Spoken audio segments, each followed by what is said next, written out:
These days, the demo reel is the actor's most important marketing tool. The challenge is that casting directors watch so many reels on any given day, they're just looking for an excuse to move on to the next actor. Think of your reel as a job interview. If an employer likes your resume enough to grant you an interview, they're already considering hiring you.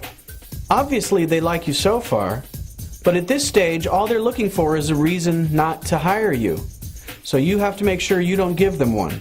The goal of your reel is to communicate 4 key components as efficiently as possible. What do you look like on camera? What do you sound like? Are you believable? And what's your casting? Here at Create Your Reel, we've produced and edited over 600 reels in the last 3 years. And in that time, we've come up with a checklist of do's and don'ts for the most effective demo reel. By following this simple checklist, you'll avoid the most common red flags that cause casting to hit the stop button. In this YouTube generation, asking for a minute or two of a casting director's attention is challenging. Your reel should be entertaining, concise, and above all, showcase only one thing: you. So let's begin the demo reel checklist. Casting directors really have no use for a montage. Think about how many demo reels a casting director must have to watch on any given day. A montage serves no practical purpose and only takes valuable seconds away from your limited window of opportunity to make an impression. If you're taking up screen time with 2-second snippets of funny faces or cool cinematography set to your favorite song, you're doing yourself a disservice. Also, don't waste precious seconds showing a casting director a big flashy graphic of your name, or even a headshot. These days, if someone is viewing your reel online, it's likely they're already on your actor profile page or your website. In the first 10 seconds of the reel, we must be absolutely certain whose reel this is. If you're sharing half your screen time with another actor, it can lead to confusion about just who it is we're supposed to be watching. Edit the other person out as much as possible, or choose another piece of footage that really highlights you. This brings us to our next point: scene order. When compiling your reel, you'll want to put your best work first, because the truth is, a casting director could turn it off at any moment. If you had to choose only one scene to represent the best of what you have to offer as an actor, that should go first.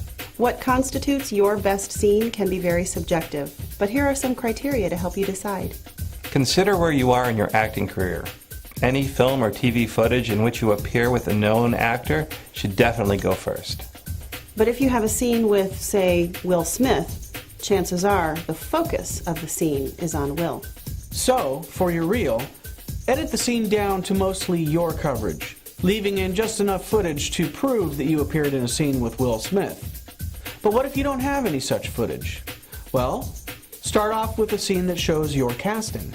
If you have a scene that showcases a role that you go out for time and time again, that should be first. Just by looking at your headshot, a casting director may already have an idea of who you are and your specific branding.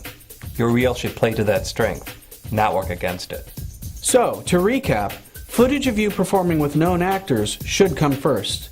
If you don't have that, start with something that demonstrates your casting.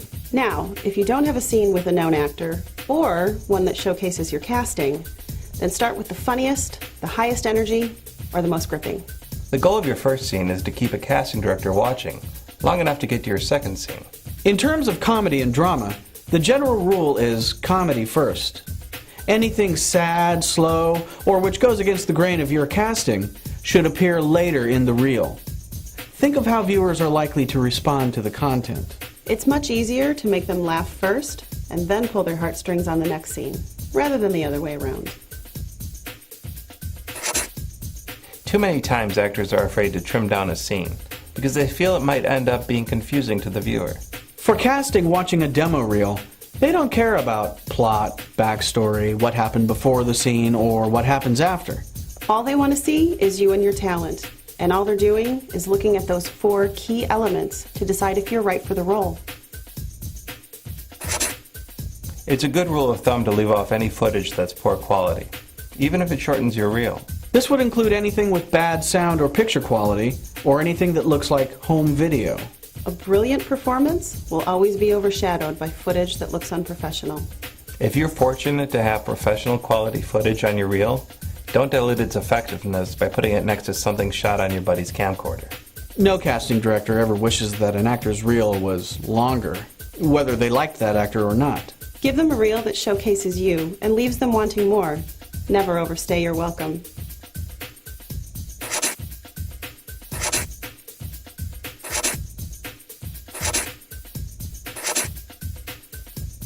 If you have any questions about demo reels, please feel free to email us at info@createyourreel.com.